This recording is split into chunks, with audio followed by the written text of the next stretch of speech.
तेरी हीरा जैसे श्वासा बातों में बीता जाए रे।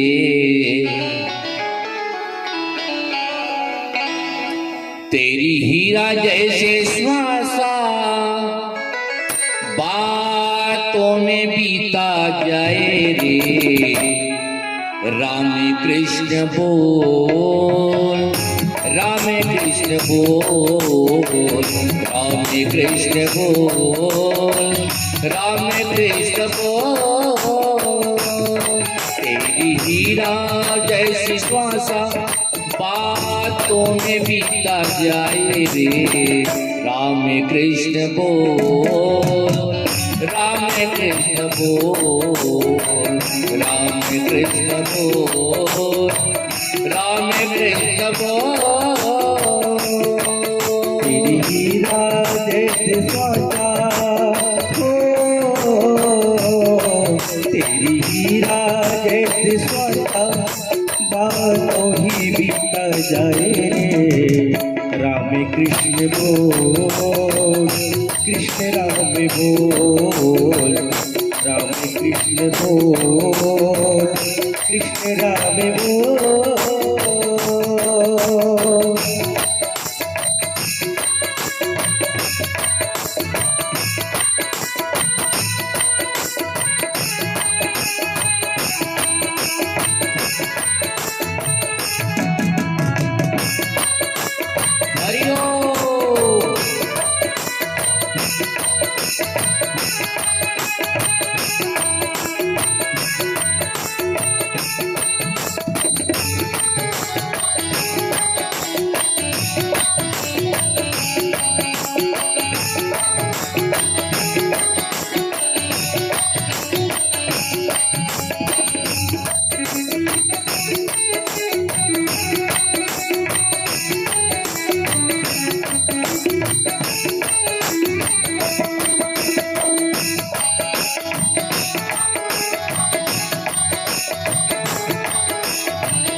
गंगा यमुना खूब नहाया, गया न मन का मैल, गया न मन का मैल। गंगा यमुना खूब नहाया, गया न मन का मैल, गया न मन का मैल।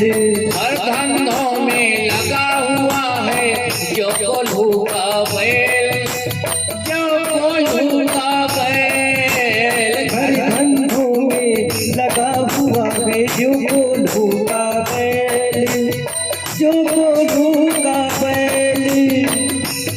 तेरे जीवन की सब आशा, तेरे जीवन की सब आशा बातों में बीता जाए रे।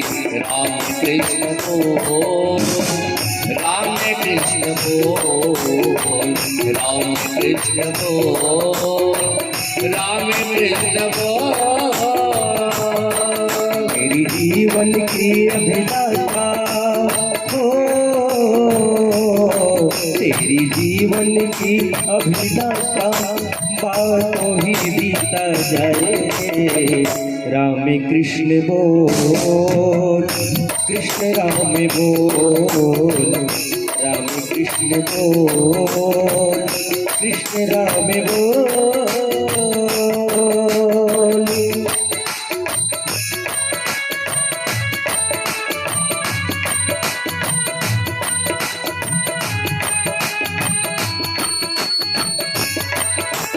राधे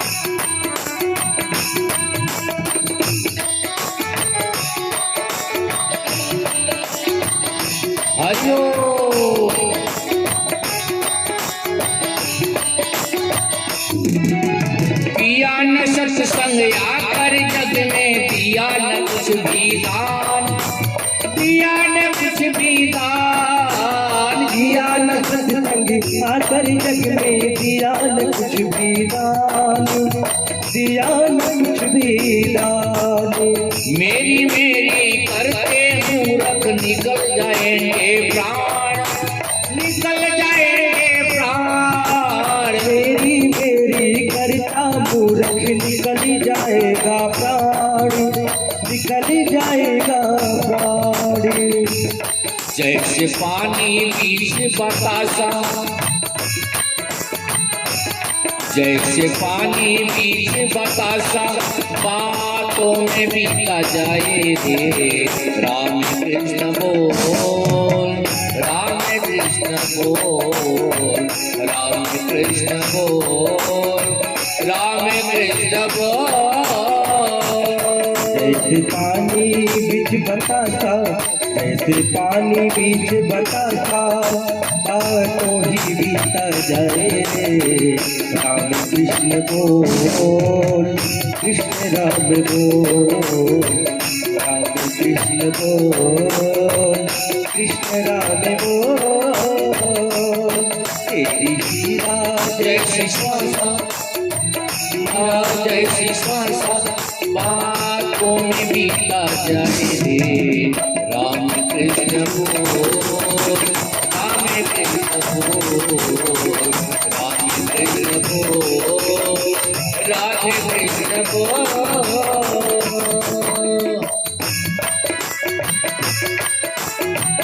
हरिओम।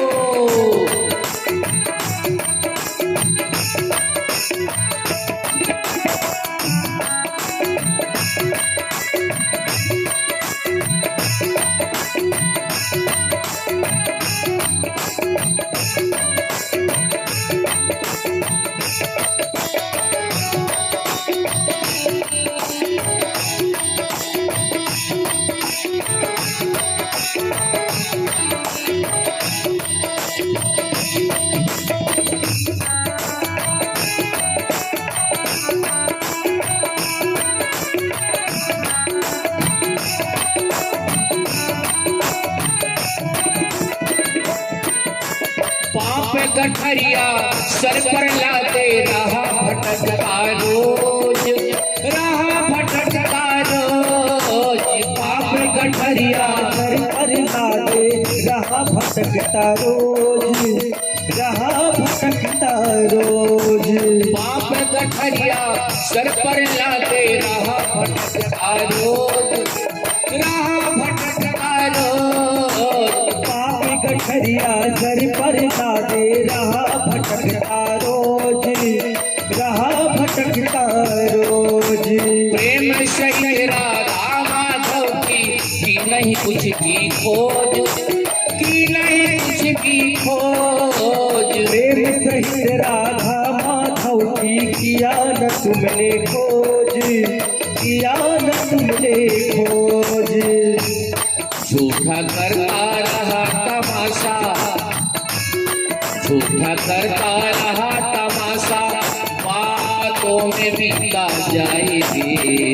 राम कृष्ण बोल, राम कृष्ण बोल, राम कृष्ण बोल, राम कृष्ण बोल। मेरा करता रहा तमाशा, झूठा करता रहा तमाशा, बातों ही बीता जाए रे। राम कृष्ण बोल, राम कृष्ण बोल, राम कृष्ण बोल, कृष्ण राम बोल। तेरी हीरा जैसी श्वासा, तेरी हीरा जैसी श्वासा, बातों में बीता जाए रे। राम कृष्ण बोल, राम कृष्ण बोल, राम कृष्ण बोल, राम कृष्ण बोल। तेरी हीरा जैसे श्वासा, तेरी हीरा जैसे श्वासा, बातों ही बीता जाए राधे। रे। कृष्ण बोल, कृष्ण राम बोल, राम कृष्ण बोल, राम कृष्ण बोल। तेरी हीरा जैसी श्वासा हाथों में पीता जाए, राम कृष्ण बोल, कृष्ण राधे बोल, राम कृष्ण बोल, राधे कृष्ण बोल, कृष्ण बोल, राधे कृष्ण बोल, राम कृष्ण बोल, कृष्ण बोल,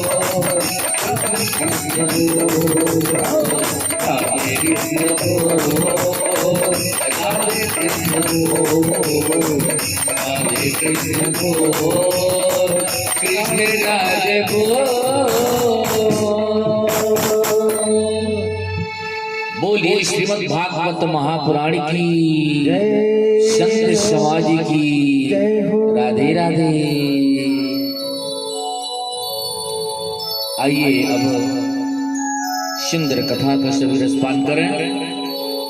बोलिए वृंदावन बिहारी लाल की जय। यह जीवन हम सबों को पूजा करने के लिए, कथा सुनने के लिए, ध्यान करने के लिए यह जीवन मिला है। और इस जीवन को प्राप्त करके हम उस परम पिता परमात्मा को भूल गए और माया में बंध गए, क्योंकि माया ईश्वर से दूर कराती है। जैसे जैसे हम संसार में मन लगाएंगे और हमसे भगवान उतने ही दूर चले जाएंगे। इसलिए कबीरदास जी कहते हैं कि मन मरी न माया मरा, मन मरी न माया मरा, मर मर जात शरीर, आशा तृष्णा न घटी, कह गए दास कबीर। सजनों, माया में हमारा उद्धार नहीं है, कल्याण नहीं है। इसलिए हम सबों को सौभाग्य है कि यह कथा जो मिला है कुछ दिन के लिए, इसका हम सबको भरपूर आनंद लें। संत जन कहते हैं, आछे दिन पाछे गए, आछे दिन पाछे गए, हरि से किया नहीं। क्योंकि हम जो समय मिला था हमको क्यों मिला था? भगवान का भजन करने के लिए। संत कहते हैं, आए थे हरि भजन को और ओटन लगे कपास। इस दुनिया में हम सब कोई भगवान को वचन देकर आए हैं कि परमपिता परमात्मा, हम इस तल में जाकर हम आपका भजन करेंगे। लेकिन हमारा मन तो अशुद्ध हो गया। अशुद्ध होने के कारण पूजा पाठ सत्संग में यह जाता ही नहीं, पैर भी असमर्थ हो जाता है उस सत्संग में जाने के लिए, और मुख भी असमर्थ हो जाता है भगवान का गुणगान करने के लिए, कान भी असमर्थ हो जाता है भगवान का कथा सुनने के लिए। सजनों, ये संसार क्या है? भाव सागर है, और उस भाव सागर से पार जाने के लिए हमें यह मानव तन क्या है? एक बेड़ा के समान है, जहाज के समान है। हमको इस मानव तन प्राप्त करके इस भाव सागर से हमें पार जाना है। कोई संतों ने कहा है, आइए एक छोटा सा भजन में नागपुरी तर्ज में सुना रही हूँ। बोलिए वृंदावन बिहारी लाल की।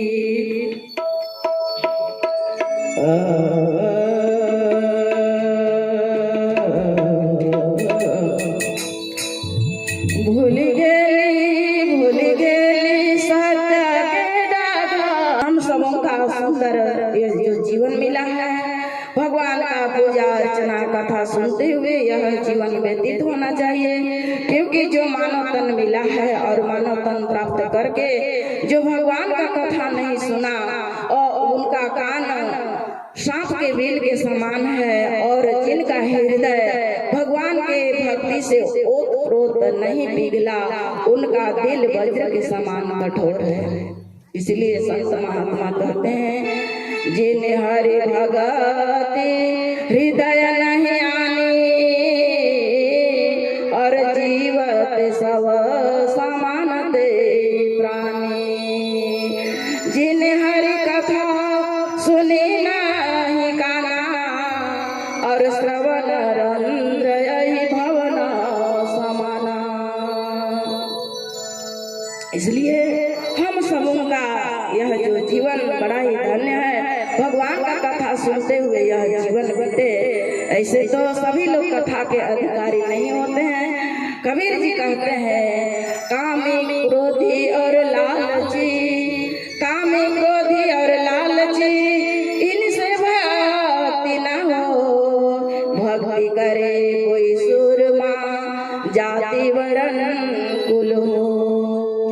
भगवान का भक्ति करने के लिए कोई ऊंचे धनवान व्यक्ति चाहे रूपवान का कोई आवश्यकता नहीं है। भगवान तो भाव के भूखे होते हैं। सजनों, आइए आज का कथा का प्रसंग है। राजा पांचों पांडवों के पुत्रों को अश्वत्थामा द्वारा मारा जाना एवं राजा परीक्षित का जन्म मोक्ष की कथा। बोलिए वृंदावन बिहारी लाल की।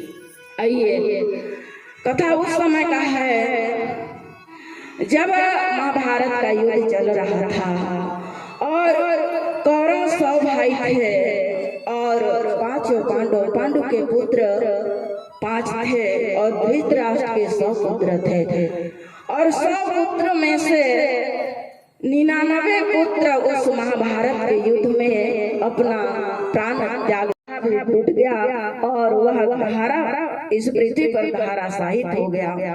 वह दुर्योधन, उनका शरीर लथपथ खून से हो गया और उनके शरीर में धूल लग गए हैं और दुर्योधन कराह रहा है। वह रो रहा है, बिलख रहा है, जोड़ जोड़ से रो रहा है, रुदन कर रहा है और उसको सुनकर द्रोणाचार्य के पुत्र अश्वत्थामा उनके समीप आते हैं। बोलिए वृंदावन बिहारी लाल की। जब उनके समीप आए तो जब ये जीवात्मा का अंतिम क्षण होता है तो उनकी कुछ ना कुछ लालसाएं होती है, कोई उनकी इच्छा होती है। दुर्योधन का इच्छा था कि हम 100 पुत्र थे मेरे पिता धृतराष्ट्र के, उसमें से 99 मर चुके, मैं केवल जीवित हूँ। पांडु के 5 पुत्र थे परंतु एक का भी मृत्यु नहीं हुआ। मेरा जीते जी अगर कोई 5 पांडवों के सर को काट कर मेरे सामने ला देते तो मैं तृप्त हो जाता। यह चिंतन कर ही रहा था। उस समय अश्वत्थामा उनके पास आ जाते हैं और दुर्योधन का दशा को देखकर अश्वत्थामा उनकी इच्छा पूछे। उन्होंने अपना इच्छा का कारण बतलाया और वह अश्वत्थामा शाम के समय रात हो चुका था और खड़ग लिया, तलवार लेकर कुरुक्षेत्र के उस शिविर में गया जहाँ पर 5 पांडव शयन कर रहे थे और रात्रि हो चुका था। उधर भगवान श्री कृष्ण पांडवों को बोले कि भाई, हमारा तो विजय निश्चित है, हमारा विजय होने ही वाला है, इसलिए चलो मैं तुम लोगों को सैर करा के घुमा कर लाता हूँ। और उस शिविर से 5 पांडवों को कृष्ण भगवान कुछ दूर ले गए और पांडवों के 5 पुत्र आज जिस शिविर पर पांडव शयन करते थे उस शिविर में आकर शयन करने लगे और वह अश्वत्थामा उस कक्ष में प्रवेश किया और तलवार निकाला अपने हाथ से और 5 पांडवों के पुत्र का सर को काट लिया और झोला में डालकर जहाँ पर दुर्योधन था वहाँ पर ले आया। अब उधर रात में द्रौपदी को बड़ा बेचैनी हो रहा है क्योंकि घर में कुछ घटना होता है ना तो माता पिता को आभास हो जाता है। द्रौपदी को मन नहीं लग रहा है, रात कैसे बीते कैसे कटे। उधर अर्जुन भी बोल रहे हैं, हे माधव हमें एकदम बेचैन सा लग रहा है, इसलिए जल्दी हम उस शिविर में पहुंचते हैं। ऐसा वह अर्जुन भी भगवान कृष्ण से कह रहे हैं और इधर द्रौपदी भी परेशान। जैसे ही प्रातः काल हुआ द्रौपदी उस कक्ष में गई और उस कक्ष में जाकर चादर को जैसे ही खोली तो 5 पुत्र एक साथ शयन कर रहे थे। उनका सर वहां से गायब है और खून से लथपथ वह बिस्तर भीगा हुआ है। अब द्रौपदी पछाड़ खा के वहीं पर गिर गई। सजनों, एक बेटा किसी के घर से किसी एक बेटा का मृत्यु होता है तो माता पिता का तो कमर ही टूट जाता है, परंतु उस गांव के सभी लोग शोक सागर में डूब जाते हैं। भला द्रौपदी 5-5 पुत्र जिसका एक साथ मृत्यु हो जाए, उस माँ का क्या हाल होगी। आज द्रौपदी बिलख बिलख कर रोने लगी, कभी उठती है और उस पुत्र को उठाने का प्रयास करती है, परंतु वह मूर्छा खाकर धरती में गिर जाती है। जोर जोर से जब रोने लगी तो आसपास के सभी लोग सुने, रोने की आवाज को सुनकर उस शिविर में बहुत भीड़ हो गई। उधर भगवान श्री कृष्ण 5 पांडवों को लेकर आए। द्रौपदी की दशा को देखा नहीं जा सकता था। आज अर्जुन को बड़ा दुख हुआ और अर्जुन बोले कि देवी अभी तो मैं तुझे कुछ नहीं कर सकता, मेरे ये जो बालक को जो वध किया अश्वत्थामा को, जब तक उसका सर को काट कर तुम्हारे चरणों में नहीं रख दूंगा तब तक मैं चैन का सांस नहीं लूंगा। और आज अर्जुन भगवान कृष्ण के साथ उस रथ में सवार हुए और अश्वत्थामा को मारने के लिए गांडीव धनुष को धारण किए और चल पड़े।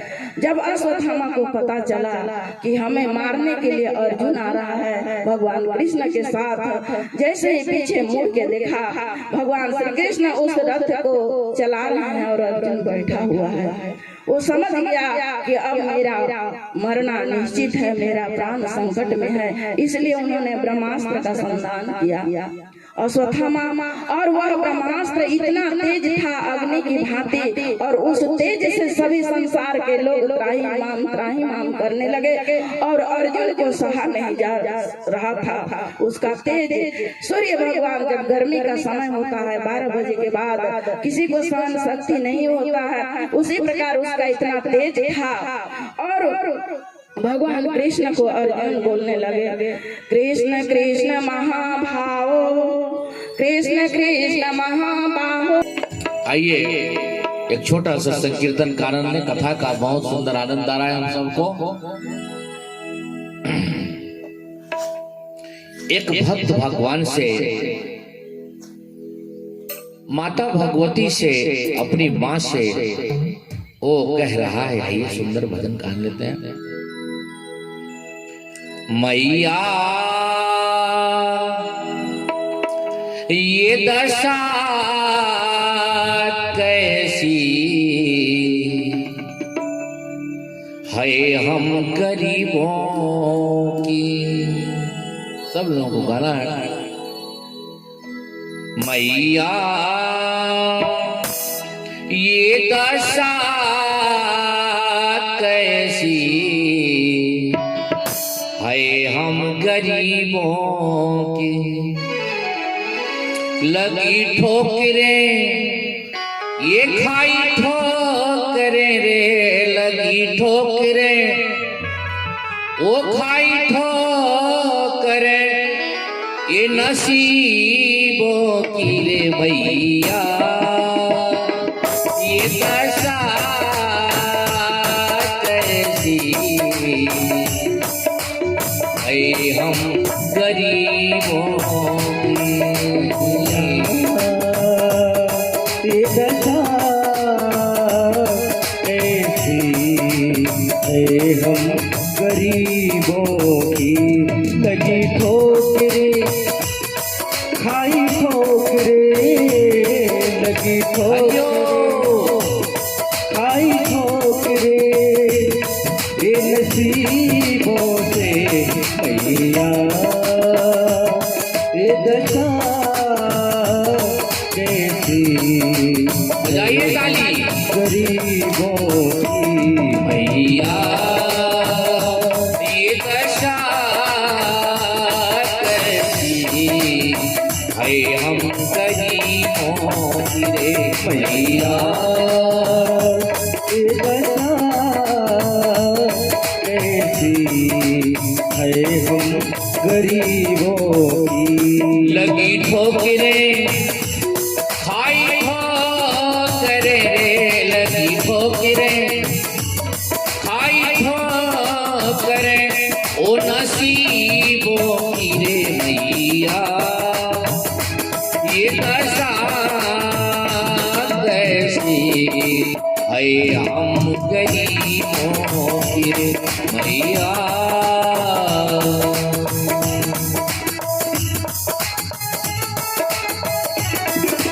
राधे, सभी ताली बजाएंगे।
लोग आते हैं लोग जाते हैं, लोग आते हैं लोग जाते हैं, लोग आते हैं लोग जाते हैं, लोग आते हैं लोग जाते हैं। फूलों की माला और मैया को चढ़ाते हैं, फूलों की माला और मैया को चढ़ाते हैं, फूलों की माला और मैया को चढ़ाते हैं, फूलों की माला और मैया को चढ़ाते हैं। और क्या कहते हैं, भर दे झोली ओ मेरे नसीबों की, भर दे झोली ओ मेरे नसीबों की रे मैया। ये दशा कैसी है हम गरीबों की रे मैया। ये दशा कैसी है हम गरीबों की। लगी ठोकरें खाई ठोकरे रे, लगी ठोकरे खाई ठोकरे ओ नसीबों की रे भैया। ये दशा कैसी है हम गरीबों की रे भैया।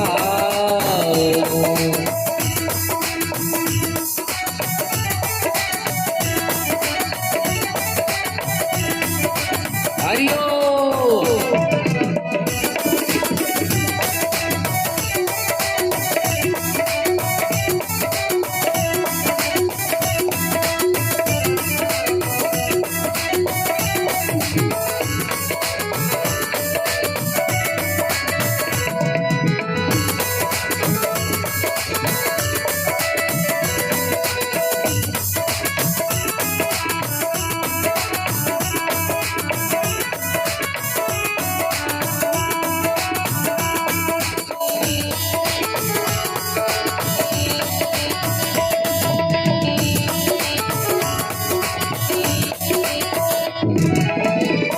लोग आते हैं लोग जाते हैं, लोग आते हैं लोग जाते हैं, लोग आते हैं लोग जाते हैं, लोग आते हैं लोग जाते हैं। फूलों की माला और मैया को चढ़ाते हैं, फूलों की माला और मैया को चढ़ाते हैं, फूलों की माला और मैया को चढ़ाते हैं, फूलों की माला और मैया को चढ़ाते हैं। भर दे झोली,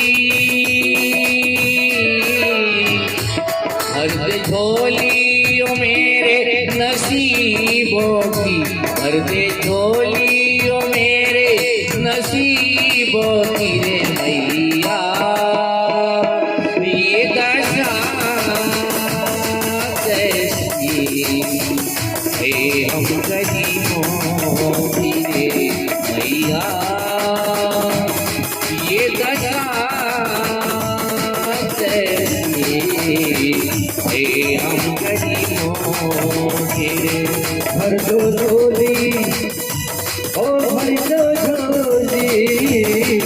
जो झोली वो मेरे नसीबों की मैया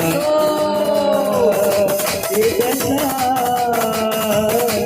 ऐसी बेहन नसीबों की मैया ये दशा ऐसी मेरे हम गरीबों की मैया ये दशा ऐसी हम गरीबों की मैया।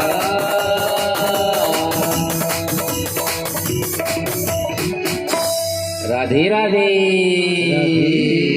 राधे श्याम। आइए कथा सुनिए। सर सैया पर वह उनका शरीर बड़ा हुआ है। उनके शरीर में जितने छिद्र थे उतने बाणों से उसका शरीर बिंधा हुआ है। सुजनो, इस प्रत्येक मनुष्य के शरीर में 350 करोड़ छिद्र होते हैं, रोए होते हैं। जितने उनके रोए थे उतने तीर से उनका शरीर बिंधा हुआ था और भगवान को याद कर रहे थे। वो क्या कह रहे थे? इतना तो करना स्वामी, इतना तो करना स्वामी। जब प्राण तन से निकले गोविंद नाम लेकर, फिर प्राण तन से निकले।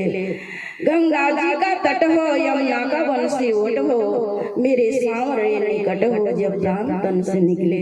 भगवान तो अंतर्यामी है। आज भीष्म पितामह के उस करुण पुकार को भगवान कृष्ण सुन गए और पांडवों के साथ आज भीष्म पितामह के समीप गए हैं और पांडव को भगवान श्री कृष्ण सबसे जो दृष्ट भ्राता है युधिष्ठिर जी, उनको हस्तिनापुर का राज सिंहासन पर उसको बैठाया गया, राजगद्दी संभाला गया।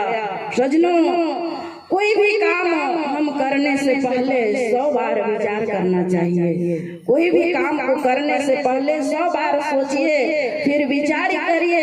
आपका मन गवा देता है तब उस काम को करिए। युधिष्ठिर बड़ा आज दुखी है, चिंतित में है। वो सोच रहे हैं कि मेरे ही कारण पूरा महाभारत का युद्ध हुआ और सभी वीर मेरे कारण शहीद हो गए। मैं कितना भागा हूँ और इस भूमि पर लाश बिछी हुई है और उस भूमि के ऊपर राजगद्दी है और उस पर मैं बैठा हूँ। आज युधिष्ठिर को बड़ा गलानी हुआ और बिलख बिलख कर रोने लगे। तब पांडवों को भगवान श्री कृष्ण उस भीष्म पितामह के समीप ले गए हैं। वो ज्ञान कराना चाहते हैं कि एक राजा का कर्तव्य क्या होता है, एक राजा कैसे होते हैं, एक राजा को कैसे होना चाहिए। तब वहां जाकर भगवान श्री कृष्ण भीष्म पितामह के पास ले गए और पांचों पांडव भीष्म पितामह के चारों ओर बैठ गए और जैसे ही बैठे भगवान श्री कृष्ण कुछ दूर पर ही खड़े थे और मुस्कुरा दिए और भीष्म पितामह कह रहे हैं कि यहाँ भी तू आ गया, यहाँ भी नहीं छोड़ा, यहाँ भी तुम आ गए हो गोविंद। और बाह्य अंतर से और अंतर्मुखी होकर भीष्म पितामह आज श्री कृष्ण का पूजा किया। सजनों, मानसिक पूजा को ज्यादा महत्व बताया गया है कि मानसिक पूजा मन को एकाग्र करता है और हम भगवान को कितना भी वस्तु चढ़ाएं अर्पित करें कम ही होता है, परंतु हमारे मन की इच्छा के अनुसार जैसा जैसा हम सोचेंगे, नेत्र को बंद करके भगवान गोविंद का पूजा करेंगे, सब सामग्री भाव से हम उस पर न्यौछावर करेंगे तो गोविंद प्रसन्न हो जाते हैं। पांचों पांडव बैठ गए हैं और भीष्म पितामह कहने लगे कि हे पुत्रों, मुझसे बड़ा अपराध हुआ। मैं कितना अभागा रहा, देखते रहा तुम पांचों पांडवों को कितना कष्ट हुआ।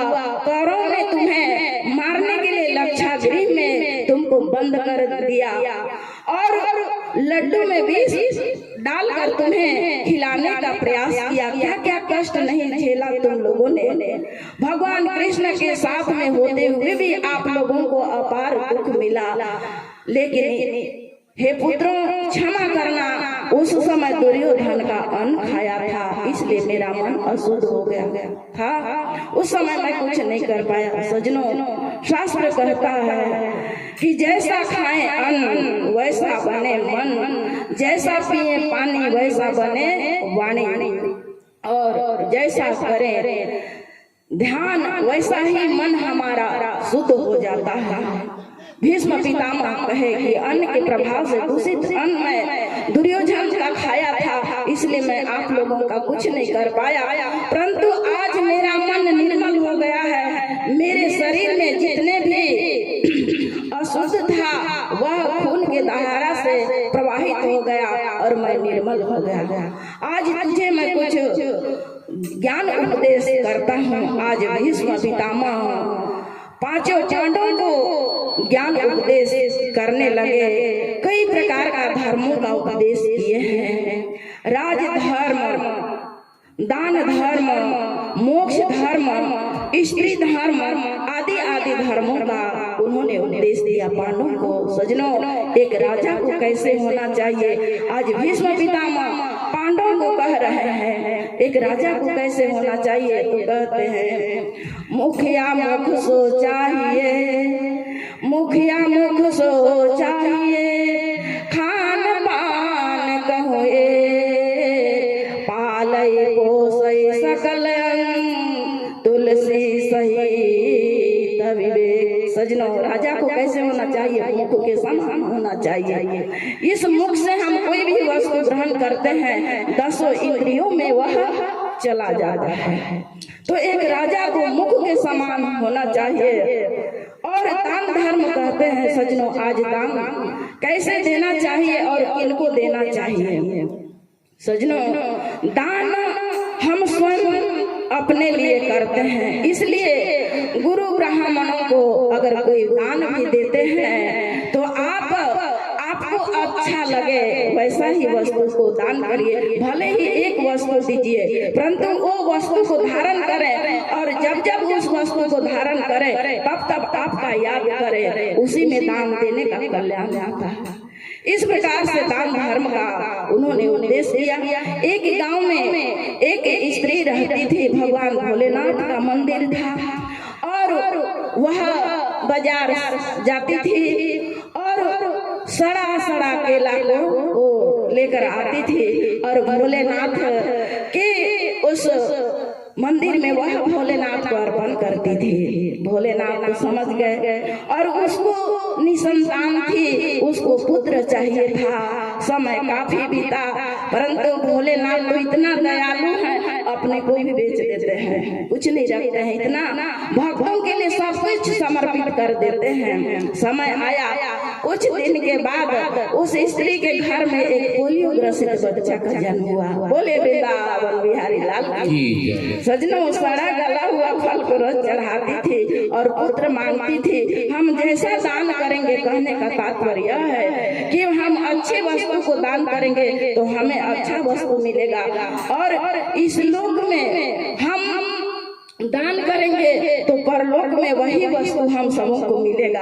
क्योंकि लोग आज समझते हैं पंडित जी को दान करना है, इसलिए ऐसे ही सहज खटिया दे दीजिए। जैसे ही पंडित जी उस खटिया को ले गए, थोड़ा गर्मी का दिन होता है, एक पेड़ के नीचे वो छाया में जैसे उस खटिया को लगाए और उन्होंने आराम करने का ऐसा उनके मन में आया, और उस खटिया में जैसे ही आराम करने के लिए शयन किए और वह खटिया का चारों पूरा टूट गया और पंडित जी गिर गए। बोलिए भगवान भगवान की। तो इस प्रकार से आज लोग दान करते हैं, और दान कपड़ा का वस्त्र का दान करते हैं। तो जो वस्त्र को आप नहीं पहन सकते हैं, ऐसे वस्त्रों को दान, क्योंकि पंडित जी को दान करना है, मच्छरदानी जैसे वस्त्र देते हैं। आज इस प्रकार से सजनों दान धर्म का उपदेश दिए हैं। और स्त्री धर्म सजनों, शास्त्र में हमारे माताओं के लिए जो बहन बेटी जिनका शादी हो गया, उसके लिए पति के अलावा इस दुनिया में कोई देवता देवी देवता नहीं है। भीष्म पितामह कहते हैं, एक ही धर्म एक व्रत नियमा, काय वचन मन प्रतिपद प्रेमा। केवल स्त्रियों का एक ही धर्म है, केवल मन कर्म वचन से अपना पति का सेवा करें, यही स्त्री का धर्म परम धर्म है। क्योंकि स्त्री पुरुष के बिना शोभा नहीं देती है। जिस प्रकार से एक बहुत बड़ा नदी है और उस नदी में जल नहीं है तो वह वृक्ष शोभा, वह नदी शोभा देगी क्या? इसलिए भीष्म पितामह कहते हैं, जिय बिनु देह की नदी बिनु बारी, और तैसी नाथ पुरुष बिनु नारी।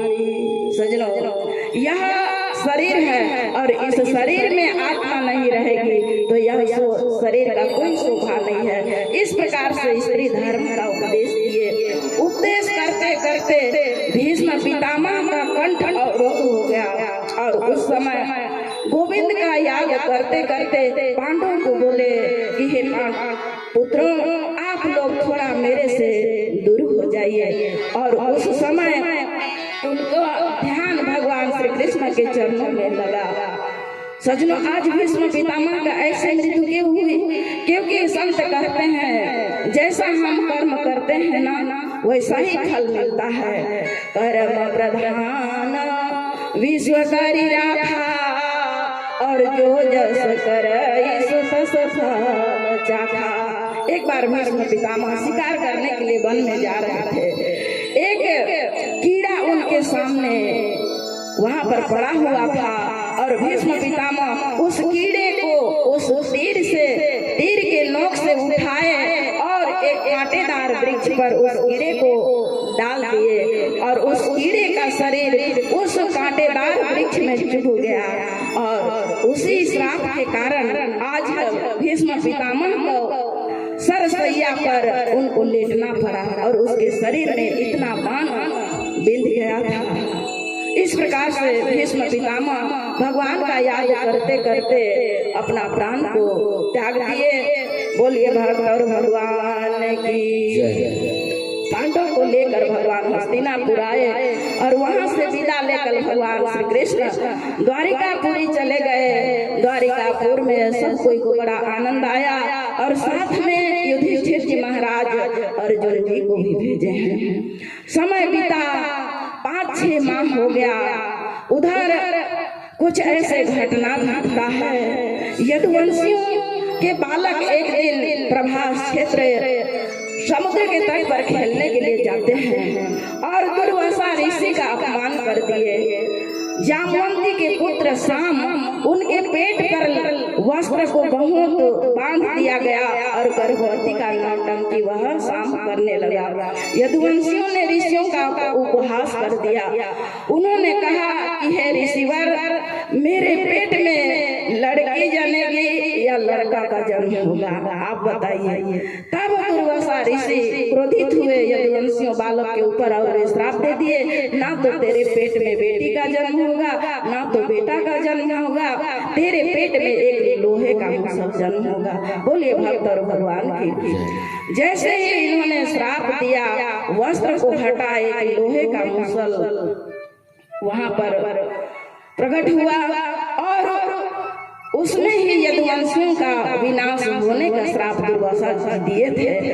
और उस लोहे को पीसा गया और पीस कर समुद्र में डाल दिए और समुद्र में डाले तो एरका नामक घास बन गया वह लोहा का चूर्ण, और इतना वह कठोर वज्र के समान। और एक कण को एक मछली खा गई और उस मछली के पेट में वह कण, लोहा का कण चला गया। एक मछुआरा आया उस समुद्र में मछली जाल लेकर और जैसे ही जाल फेंका उसी मछली उस जाल में फंस गई और अपने घर ले गया। उस मछली के पेट को फाड़े तो उसमें लोहा का कण मिला और वह उस लोहे के कण को, वह तो व्याध था ही, मछुआरा था ही, वह 30 नोक में उसको रख लिया, लगा लिया। बोलिए भक्त और भगवान की जय। और एक बार यदुवंशी उसी समुद्र के तट पर कुछ पिकनिक मनाने के लिए, आज पाश्चात्य संस्कृति को हमारे जो युवा वर्ग के जो बंधु हैं 1 जनवरी को मनाते हैं और सभी लोग मस्ती में डीजे बजाते हुए चले जाते हैं और पिकनिक मनाकर कितने कितने जीवों का वध करके नशा में अवधूत होकर ऐसे पिकनिक मनाते हैं और आनंद लेते हैं। आज यदुवंशियों ने भी वहाँ पिकनिक के उद्देश्य से गए हैं और किसी बात पर आनंद से उत्सव तो मना रहे थे, लेकिन कोई ऐसे बात बीच में उत्पन्न हुआ और उस बात को लेकर यदुवंशी आपस में लड़ने लगे। बोलिए भक्त और भगवान की। और मदिरा नामक बारूदी नामक मदिरा का नशा किए और सब एक दूसरे को शत्रु के समान दिखने लगे और सब कोई एक दूसरे को मारपीट करने लगे। उनके पास तो कोई अस्त्र था ही नहीं, तो समुद्र के तट में वह जो लोहा फेंका गया था उसी घास को वह ले लेकर आए और एक दूसरे पर वार कर दिए और सभी यदुवंशियों का विनाश हो गया। बोलिए भक्त और भगवान की। और इधर जरा नामक जो बहेलिया था वह जंगल में पशु पक्षी को मारने के लिए गया था। सजनों, यह जरा नामक जो बहेलिया था वह त्रेता युग में यही बाली था। बोलिए भक्त और भगवान की। यही बाली था और द्वापर में उन्होंने जरा नामक बहेलिया बना। वह भगवान श्री कृष्ण यदुवंशियों का यह कर्म को देख रहे थे पीपल वृक्ष के नीचे और जरा नामक जो बहेलिया था भगवान को एक जानवर समझकर उन्होंने अपना तीर को संधान किया और भगवान श्री कृष्ण के पैर में लग गया और भगवान श्री कृष्ण भी अपना प्राण को वहीं पर त्याग दिए। बोलिए भक्त भगवान की। इस प्रकार से यदुवंशियों का विनाश हो गया। हस्तिनापुर में अब शगुन होने लगा। युधिष्ठिर को चिंता होने लगी। 5-6 माह बीत गया, मेरा भाई अर्जुन नहीं आ रहा है, क्या बात है। और अब शगुन अपने रिश्तेदार में भी कोई घटना घटता है तो घर के सामने कोई पेड़ रहता है, वहाँ पर बैठकर पक्षी काव काव करते हैं, कौवे काव काव करते हैं, अशुभ समाचार का संकेत करते हैं। ऐसे हमारे बड़े बुजुर्ग लोग का अनुभव है। आज युधिष्ठिर को बड़ा दुख हुआ और उसी समय अर्जुन पहुँचे हस्तिनापुर में और अर्जुन का मुख बड़ा उदास है। युधिष्ठिर पूछे कि भाई तुम इतने दिन में भी आ रहे हो और तुम्हारा उदासी चेहरा देखकर मुझे बड़ा ही दुख हो रहा है, क्या कारण है बताओ। अर्जुन कुछ बोलने ही नहीं सक रहा है। उसकी माँ कुंती आई। कुंती ने पूछी कि बेटा मेरे मायके का क्या हाल चाल है बताओ तो।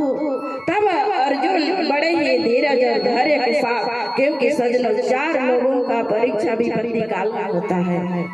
गोस्वामी तुलसीदास जी कहते हैं धीरज धर्म मित्र अरु नारी आपद काल परिखियहि चारी।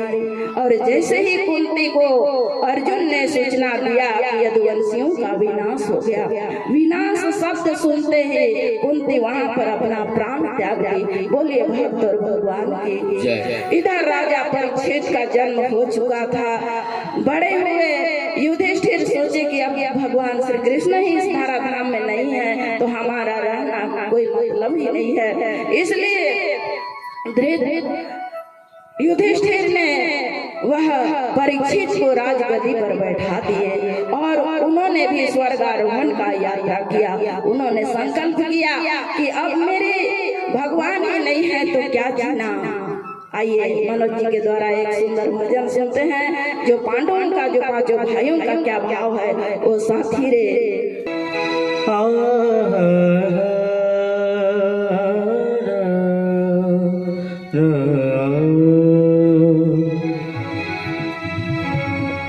प्रभु रे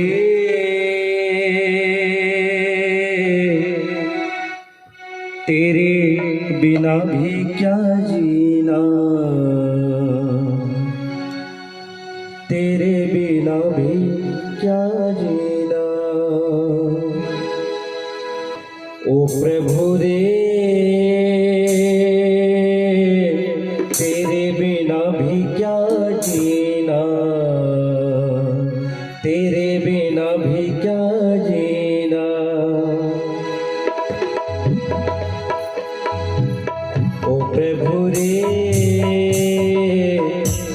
बिना भी क्या जीना, तेरे बिना भी क्या जीना। फूलों में कलियों में सपनों की गलियों में, फूलों में कलियों में सपनों की गलियों में, तेरे बिना कुछ नहीं ना, तेरे बिना क्या जीना। ओ रामा रे, तेरे बिना भी क्या जीना, तेरे बिना भी क्या जीना। फूलों में कलियों में सपनों की गलियों में, फूलों में कलियों में सपनों की गलियों में, तेरे बिना कुछ नहीं ना, तेरे बिना भी क्या जीना। ओ प्रभु रे, तेरे बिना भी क्या जीना, तेरे बिना भी क्या जीना।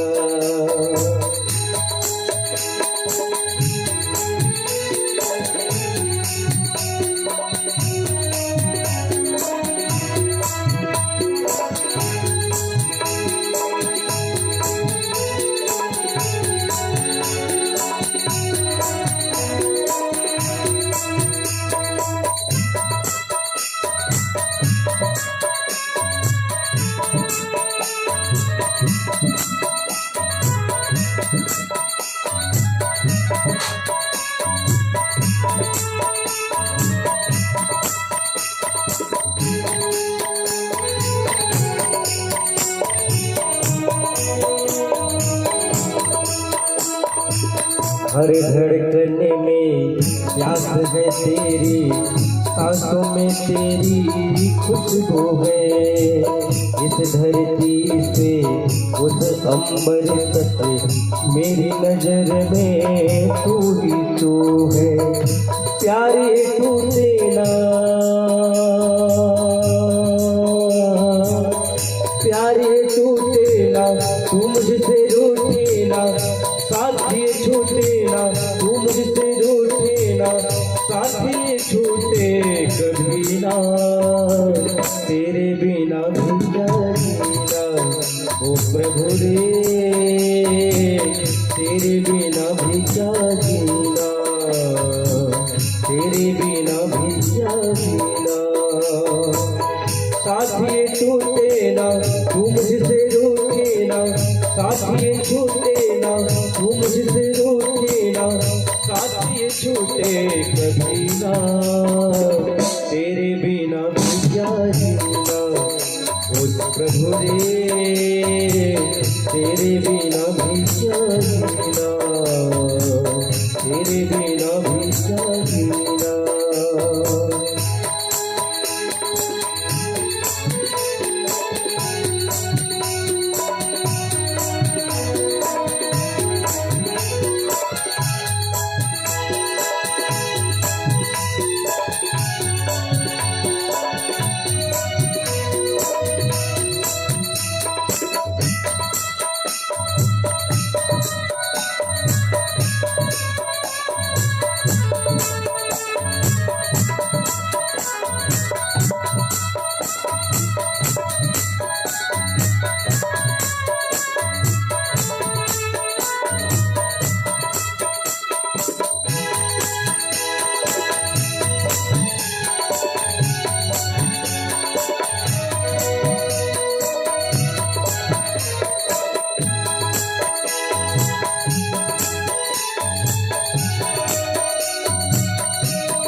तुझ बिन जोगने मेरी रातें, तुझ बिन मेरे दिन बन जा रे। मेरा जीवन जलती भूमि, बुझे बुझे मेरे सपने सारे। ओ तेरे बिना मेरी, तेरे बिना मेरी, बिना तेरे मेरी ये जिंदगी कुछ नहीं ना, तेरे बिना भी क्या जीना। ओ रामा रे, तेरे बिना भी क्या जीना।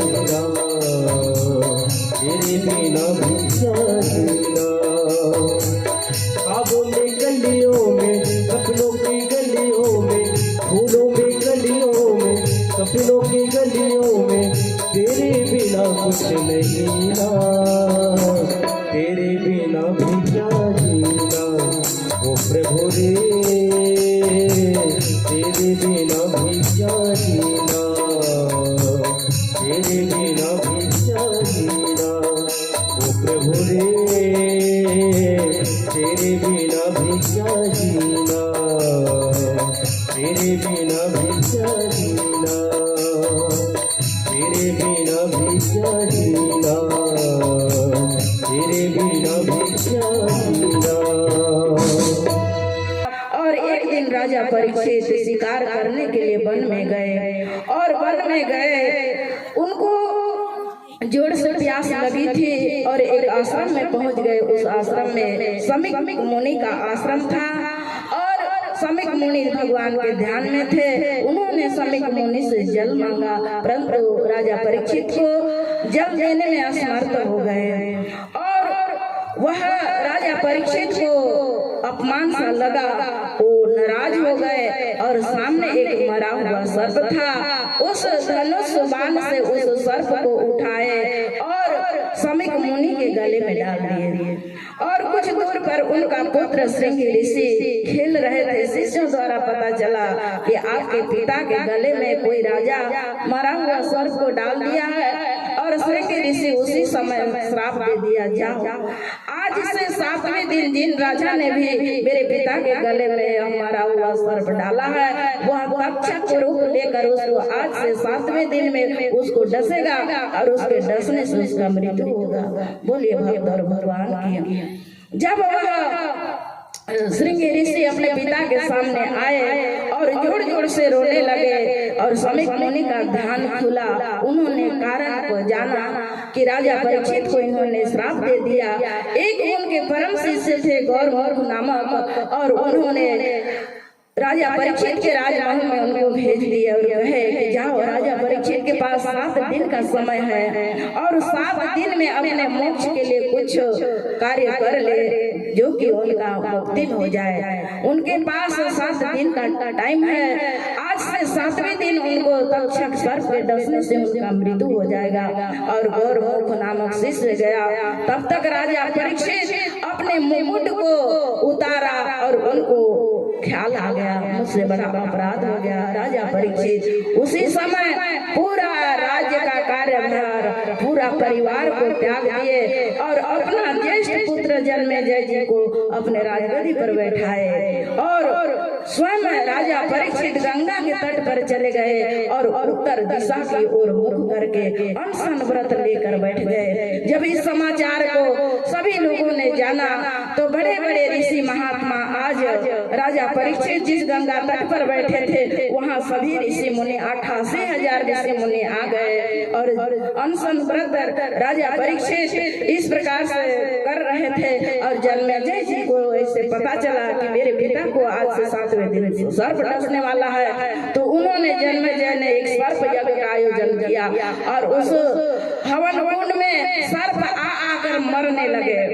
और इस प्रकार से सर्प यज्ञ किए। और राजा परीक्षित को डसने के लिए वह तक्षक नाग एक ब्राह्मण का वेश लेकर आता है और मार्ग में एक कश्यप नामक ऋषि मिलते हैं और वो राजा परीक्षित को बचाने के लिए जा रहे थे उस सभा में जहाँ पर राजा परीक्षित थे। और वह तक्षक नाग बोला, वो भी ब्राह्मण के रूप में थे, साधु के रूप में, और कहने लगा कि हे मुनिवर आप इतना जल्दी जल्दी क्यों जा रहे हैं, क्या कारण है। तब वह कश्यप मुनि वह विष उतारने का उनके पास विद्या था और वह बोला कि राजा परीक्षित का मृत्यु होने वाला है तक्षक नाग के सर्प के डसने से। तो बोले कि कैसे मैं विश्वास करूंगा कि आप इस प्रकार से आपको जहर उतारने का विद्या आप जानते हैं, आप परीक्षा दीजिए तब मैं आपका बात को मैं मानूंगा। और वहीं पर एक बट वृक्ष था हरा भरा, उसमें पत्ता लगा हुआ था और उसी समय वह तक्षक बोला कि मैं ही वो तक्षक सर्प हूँ, मैं इसको डसता हूँ और तू अपना जो विद्या है विष उतारने का उसको प्रयोग करो। और वह तक्षक के सर्प के थोड़ा सा स्पर्श करने से वह बट वृक्ष जलकर भस्म हो गया। बोलिए भक्त और भगवान के। और भस्म हो गया और मंत्र द्वारा अभिषेचित किए वह कश्यप मुनि, और वह पेड़ बरगद का पेड़ था हरा भरा हो गया। और राजा परीक्षित को सुरक्षा करने के लिए बहुत लोग लगे हुए थे, सैनिक। वहाँ एक मच्छर भी प्रवेश नहीं कर सकता था। वह कश्यप को बहुत सारा हीरा मोती दान किया, वह तक्षक सर्प, और वहां से उसको वापस भेज दिया। इधर राजा परीक्षित के सामने 88,000 ऋषि मुनि हैं, और राजा परीक्षित कहते हैं सभी ऋषियों से, हे ऋषियों, आप मुझे यह बतलाइए कि जो पुरुष मरणासन में है उसे क्या करना चाहिए। किसी के मुख से उत्तर नहीं मिला। उसी समय सुखदेव मुनि वहां पर पधारते हैं। सजनों, संतों का जीवन तो परोपकार के लिए होता है। संत विटप शरीर तागिर धरनी, परहित लागी सबन के करनी। आज वहाँ पर अद्भुत वेश में नंग धरंग आज सुखदेव मुनि पधारे, और उस सभा में आज राजा परीक्षित सुखदेव मुनि का पूजा किए हैं, और सुंदर सिंहासन उनको दिया गया है। और 7 दिन कर सुखदेव मुनि 7 दिनों तक श्रीमद् भागवत ज्ञान का उन्होंने कहकर सुनाए, और राजा परीक्षित का सुनते सुनते उनको अभय हो गया, भय रहित हो गए मृत्यु से। और 7वें दिन का समय आया, सुखदेव मुनि कथा सुनाकर चले गए, और सूर्य भगवान अस्त होने ही वाले थे। उस समय राजा परीक्षित को चिंता हुआ कि अब मेरा समय तो आ गया, अभी तक तो सर्प डसा नहीं, ब्राह्मण का वचन कभी झूठा न हो जाए। उसी समय वहाँ पर राजा परीक्षित थे, वहाँ पर कड़ी व्यवस्था था, और वह तक्षक सर्प एक ब्राह्मण वेश में गया, सुंदर एक पात्र में फल लेकर। उस राजा परीक्षित के पास केवल ब्राह्मण ही जा सकते थे, ऐसा नियम रखा गया था। और वह तक्षक सर्प उस एक ब्राह्मण को राजा परीक्षित के पास जा रहा था, उस फल का पात्र को दे दिया, और स्वयं वह तक्षक एक छोटा सा रोग को कीड़े का धारण किया, और उस फल में प्रवेश हो गया। जैसे ही वह ब्राह्मण देवता राजा परीक्षित के चरणों के सामने समर्पण किए उस फल को, वह फल जैसे ही सूर्य भगवान अस्त हो रहे थे, वह फल से वह कीड़ा निकला, और बहुत बड़ा विशाल अपना शरीर को किया, और वहीं पर अपना विष उगलने लगा, और राजा परीक्षित जलकर भस्म हो गए। वो महल भी था, सब जलकर वहीं पर राख हो गए। बोलिए भक्त और भगवान की। इस प्रकार से सुखदेव मुनि राजा परीक्षित को कथा सुनाए और उनको अभय पद प्रदान किए। सजनों, 7 दिन तक यह कथा सुखदेव मुनि को सुनाया गया। कथा का इतना बड़ा प्रभाव है, इसलिए बार बार कहते हैं कि समय से और जो नियम है उसके अनुसार हम अगर कथा सुनेंगे। परीक्षित, हम सभी लोग परीक्षित हैं, जो परमात्मा के द्वारा रक्षित, हम भी तो वही परमात्मा के द्वारा रक्षित है ना, तो हम सभी लोग परीक्षित हैं। उस भगवान को ध्यान करेंगे तो भगवान भी हमारा कल्याण करेंगे। इन्हीं शब्दों के साथ अपने वाणी को विराम। बोलिए भक्त और भगवान की। बोलिए श्रीमद् भागवत महापुराण की। अतिथि देव भव। कुछ हमारे बीच में अतिथि आए हैं, बड़े हर्ष का विषय है। आज हमारे पांडव परिवार सुंदर समय निकालकर यह भगवान के धराधाम में आए, इनके लिए कोटि कोटि बधाई, आशीर्वाद प्रदान करते हैं। फले फूले सद्बुद्धि दे भगवान, और हनुमान जी इनका सदा रक्षा करें, ये हमारा आशीर्वाद।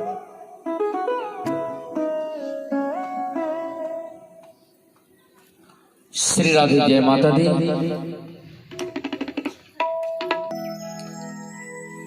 जीवन का मैंने सौंप दिया, सब भार तुम्हारे हाथों में। भजन का सुंदर बोल है, सभी लोग गाएंगे, आनंद लेंगे।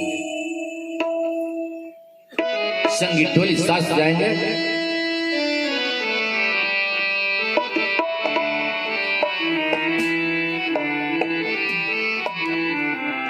भक्त भगवान से निवेदन कर रहा है, भगवान से वचन कर रहा है।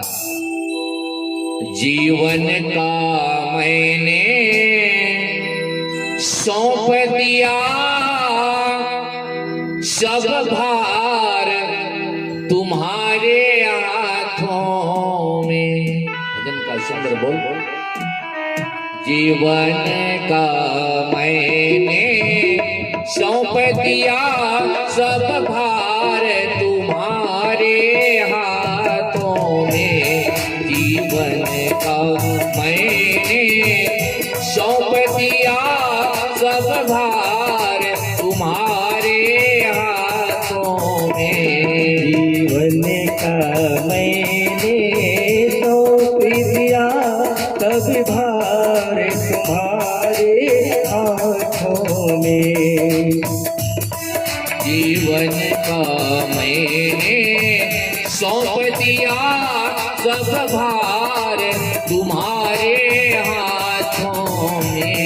जीवन का मैंने सौंप दिया सब भार तुम्हारे हाथों में। सब भार तुम्हारे हाथों में, सब भार तुम्हारे हाथों में। सब भार तुम्हारे हाथों में, सब भार तुम्हारे हाथों में। सब भार तुम्हारे हाथों में, सब भार तुम्हारे हाथों में। सब भार तुम्हारे हाथों में, सब भार तुम्हारे हरिओ।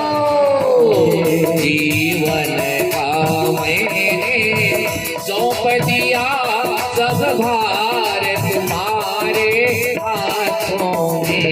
जीवन का मैंने सौंप दिया सब भार तुम्हारे हाथों में। हरिओ।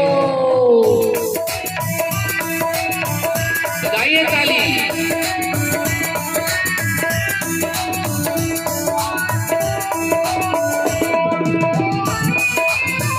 ताली तो वही नहीं बजाएगा जिनके पास हाथ नहीं होगा।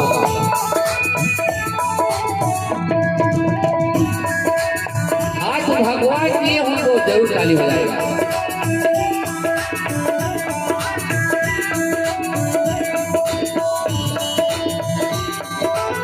राधे।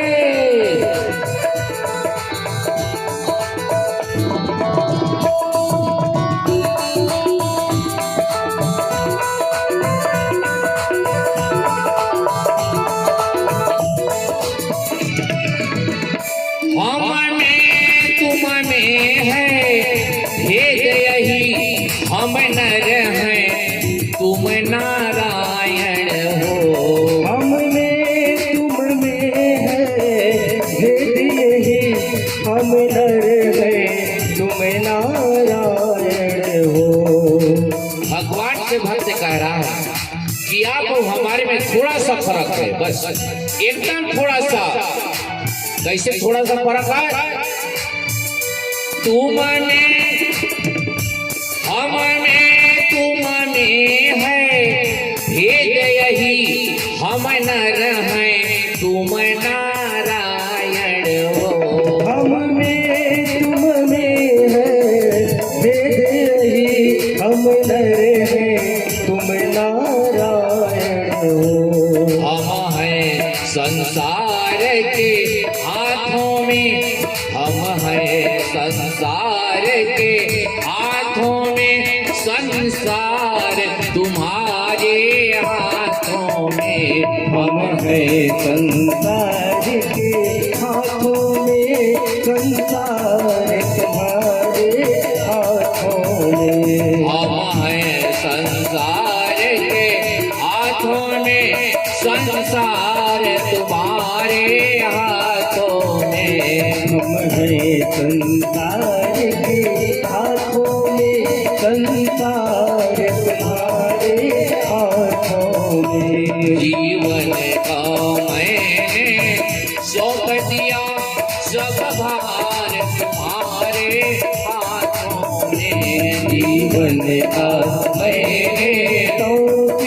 आया कब हार तुम्हारे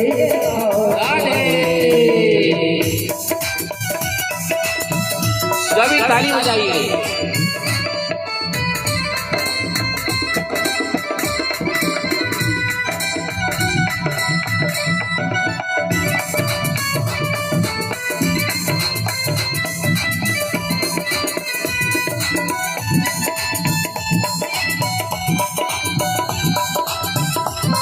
हरिओम।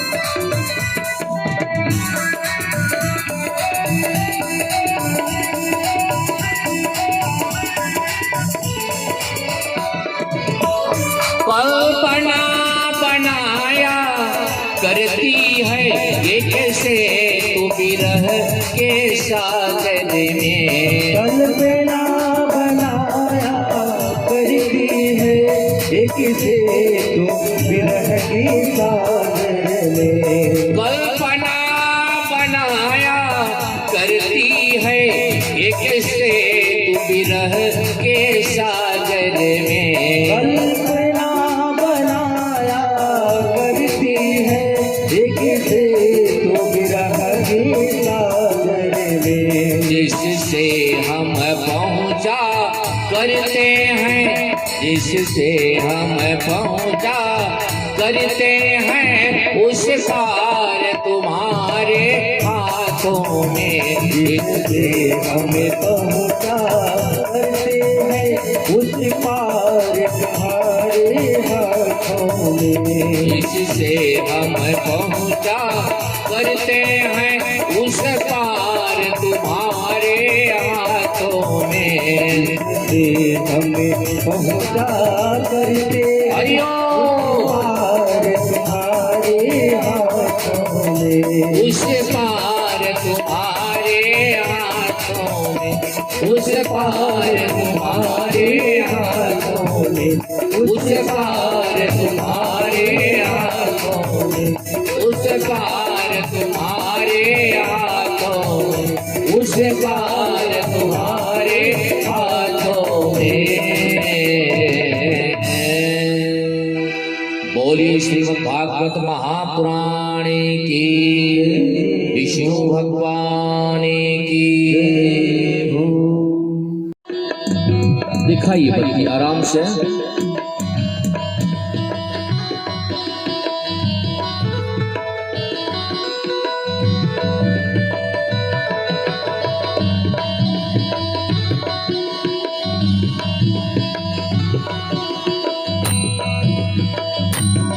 ओम जय जगदीश हरे, स्वामी जय जगदीश हरे।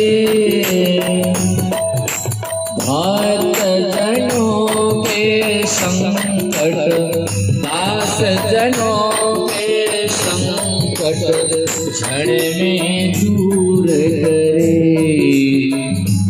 ओम जय जगदीश हरे।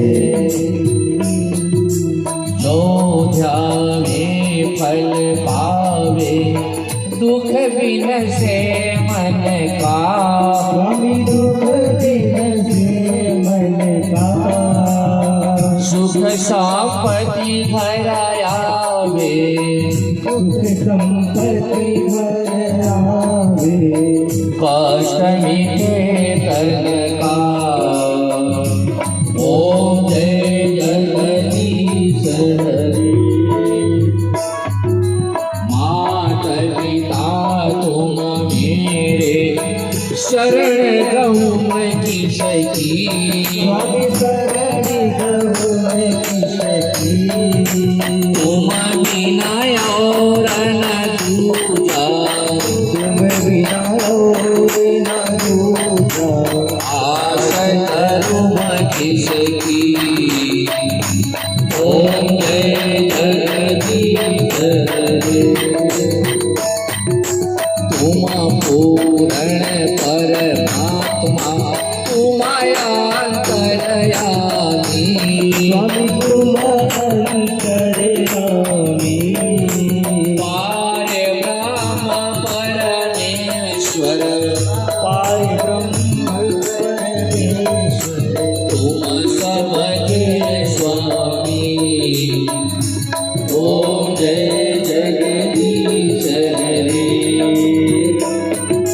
तुम करुणा के सागर तुम पालन करता स्वामी तुम पालन करता मैं सेवक तुम स्वामी मैं सेवक तुम स्वामी कृपा करो करता ओम जय जगदीश हरे तुम हो एक गोचर सबके प्राणपति स्वामी सबके प्राणपति किस विधि मिलो दया में इस विधि मिलो दया में तुमको मैं घूमती ओम जय जगदीश हरे